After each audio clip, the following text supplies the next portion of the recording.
ভূগোল বিষয়ে প্রশ্নপত্র কেমন হতে পারে তা তোমাদের সাথে আলোচনা করব। তো চলো আজকে পার্ট এ তে তোমাদের যে প্রশ্ন থাকবে, প্রথম প্রশ্ন দেখো, নিচের কোনটি লরেশিয়ার অংশ নয়? কোনটি বানানটি ভুল আছে? লরেশিয়ার অংশ নয়, উত্তর হবে আফ্রিকা মহাদেশ। দ্বিতীয় নম্বর, তোমাদের 35 নম্বরে 35টি এমসিকিউ টাইপের প্রশ্ন থাকবে, সবগুলো এমসিকিউ থাকবে। উচ্চ মাধ্যমিক পরীক্ষা দেখতে পাচ্ছ। বিশ্বের দীর্ঘতম মহাদেশীয় হিমবাহ হল ল্যাম্বার্ট। 3 নম্বরে, রসেমতানে ভূমিরূপের ক্ষেত্রে হিমবাহের প্রবাহের দিকে মসৃণ হয়, প্রবাহের দিকে অমসৃণ প্রকৃতির হয়।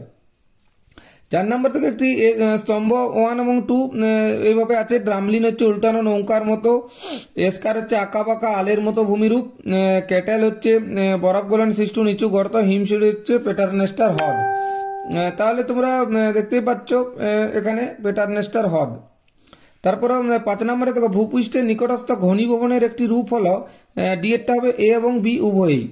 প্রদত্ত গুলির মধ্যে ভুল জোড়াটি নির্বাচন করে। এখানে ভুল জোড়া হচ্ছে রেনগজ, ক্রিস্টোফার কলম্বাস, রেনগজ নয়।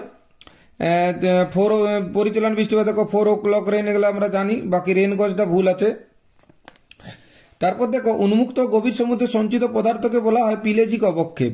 8 নম্বরে সমুদ্রের গভীরতা মাপের একক হচ্ছে ফ্যাদম। 9 নম্বরে, একটি ডেমার্সাল মাছের উদাহরণ হল হেলিবাট। 10 নম্বরে, ভারতের সর্বাধিক জোয়ার ভাটা শক্তি উৎপাদক রাজ্য হল পশ্চিমবঙ্গ, কেরল, তামিলনাড়ু, গুজরাট। 11 নম্বরে, ইকোলজি শব্দটি সর্বপ্রথম ব্যবহার করেন Tansley, Lindeman, Odum, Ernst Haeckel. উত্তর হবে আর্নেস্ট হ্যাকেল। বিবৃতি আছে দেখো, নদীর মধ্যে ল্যান্টিক বাস্তুতন্ত্র গড়ে ওঠে একে। বিবৃতি 2 হচ্ছে পুকুরের মধ্যে লোটিক বাস্তুতন্ত্র গড়ে ওঠে। এখানে দেখো ডিএরটা উত্তর হবে 1 ও 2 দুটোই, 1 ও 2 দুটোই হচ্ছে মিথ্যা, এটাই উত্তর হবে। তারপরে দেখো 13 নম্বরে দেখো, জীব সংখ্যায় পিরামিডের সর্বদা উল্টানো প্রকৃতির হয় পরজীবী খাদ্য শৃঙ্খলে। তারপর 14 নম্বর, সঠিক ক্রমটি চিহ্নিত করো। ঘাসফড়িং, ব্যাঙ, সাপ, ময়ূর, বাজপাখি, ঘাসফড়িং, ব্যাঙ, সাপ, বাজপাখি, এটা হবে। 15 নম্বর দেখো, বাস্তুতন্ত্রের পুষ্টি স্তরে খাদ্যের যোগান সর্বাধিক হয় উৎপাদক স্তরে। এবার চলে যাব পার্ট বি তে। পার্ট বি দেখো, পৃথিবীর প্রায় 75% মানুষ বাস করে 23 ডিগ্রি উত্তর থেকে 70 ডিগ্রি উত্তর অক্ষাংশের মধ্যে। 17 নম্বরে দেখো, দক্ষিণ ও দক্ষিণ পূর্ব এশিয়ার দেশগুলির জনসংখ্যা বেশি হওয়ার কারণ হলো, এ হচ্ছে উর্বর পলিমাটির উপস্থিত, অধিকাংশ মানুষের কৃষিকাজযুক্ত, জলের সহজলভ্যতা, সবগুলোই ঠিক, এটাই উত্তর। 18 দেখো, কোন অঞ্চল বা দেশের অন্তঃপরিব্রাজন ও বহিঃপরিব্রাজনের যোগফলকে বলা হচ্ছে নিট, মোট, স্থূল, কোনটি নয়, স্থূল পরিব্রাজন।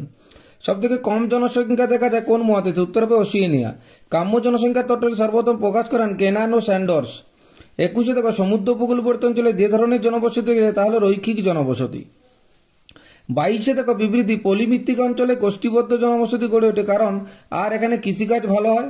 বিবৃতির কারণ বিবেচনা করে সঠিক উত্তরটি নির্বাচন করো। এ আর দুটি সঠিক, আর এর সঠিক ব্যাখ্যা। 23 দেখো, পম্পাস তৃণভূমি অঞ্চলে গড়ে ওঠে জনবসতির ধরন হলো বিক্ষিপ্ত জনবসতি। তারপরে দেখো, একটি শহরের কেন্দ্র থেকে বাইরের দিকে যে সমস্ত অঞ্চলগুলি থাকে সেগুলো ক্রমান্বয়ে সাজাও। দেখো সিবিডি শিল্পাঞ্চল, পরিবর্তনশীল শহরতল। তো শিল্পাঞ্চল থেকে পরিবর্তনশীল অঞ্চল থেকে শহরতল, এটা হবে। সিবিডি থেকে পরিবর্তনশীল অঞ্চল থেকে শিল্পাঞ্চল থেকে শহরতলি, এটাই উত্তর হবে। 26 নম্বরে দেখো, 2011 সালের জনগণনা আদমশুমারি অনুসারে ভারতের সর্বনিম্ন জনঘনত্বপূর্ণ রাজ্যটি হল, উত্তর হবে অরুণাচল প্রদেশ। 27 দেখো, জলের ব্যবহার দীর্ঘস্থায়ী করার জন্য যেটা প্রয়োজন তা হলো, এখানে বলছে জলবিভাজিকা ব্যবস্থাপন, বৃষ্টির জল সংরক্ষণ, বিন্দু জলাশয়, সবগুলো ঠিক। ভারতের নিত্যপ্রবাহ খাল দ্বারা জলসেচ অধিক প্রচলিত রাজ্য হচ্ছে উত্তরপ্রদেশ। এবার দেখো 29 বিবৃতি আছে একটা, ভারতের প্রাকৃতিক গ্যাস বিভিন্ন কাজে ব্যবহৃত হয়, যেমন রাসায়নিক সার তৈরিতে, বিদ্যুৎ উৎপাদনে, এলপিজি ও সিএনজি প্রস্তুতিতে। এটা এ সঠিক কিন্তু আর ভুল, অর্থাৎ এ সঠিক এবং আর ভুল।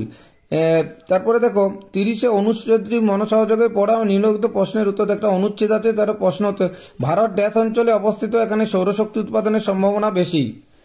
উত্তর হবে ক্রান্তীয় অঞ্চলে দেশ ও উৎপাদনের অপশন আছে ক্রান্তীয় অঞ্চল। নেক্সট দেখো, সবুজ বিপ্লবের প্রভাব যে ফসলের উপর পড়েনি তা হলো কার্পাস। আবার একটি বিবৃতি আছে দেখো, ভারতের কার্পাস গবেষণাগার নাগপুরে অবস্থিত। 2 মহারাষ্ট্রে কার্পাস উৎপাদনে ভারতের প্রথম। এটা দেখো 1 সত্য এবং 2 হচ্ছে মিথ্যা হবে। 33 দেখো, প্রদত্ত চিত্রে এই যে চিত্রটি আছে জিজ্ঞাসা চিহ্ন, এখানে এই ব্রিক্স, BRICS, এই আইটি জিজ্ঞাসা চিহ্নটি কোন দেশকে বোঝাচ্ছে, কোন দেশকে নির্দেশ করছে? উত্তর হবে ভারত। বিবৃতি দেখো, উত্তর পূর্ব ভারতে পরিবহন ব্যবস্থা ততটা উন্নত নয়। উন্নত পরিবহন ব্যবস্থার ক্ষেত্রে জলবায়ু ভূপ্রকৃতি গুরুত্বপূর্ণ প্রভাব পেলে এ এবং আর দুটোই সঠিক এবং আর এর সঠিক ব্যাখ্যা, এইটা উত্তর হবে। 35 দেখো, গণযোগাযোগ ব্যবস্থার একটি মাধ্যম হলো দূরদর্শন, টেলিভোট, মোবাইল, ডাক যোগাযোগ। উত্তর হবে দূরদর্শন। তো আমি এই যে মডেল সেটটি দেখালাম, তোমরা এইভাবে তোমরা ভালোভাবে প্রিপারেশন নাও। এখন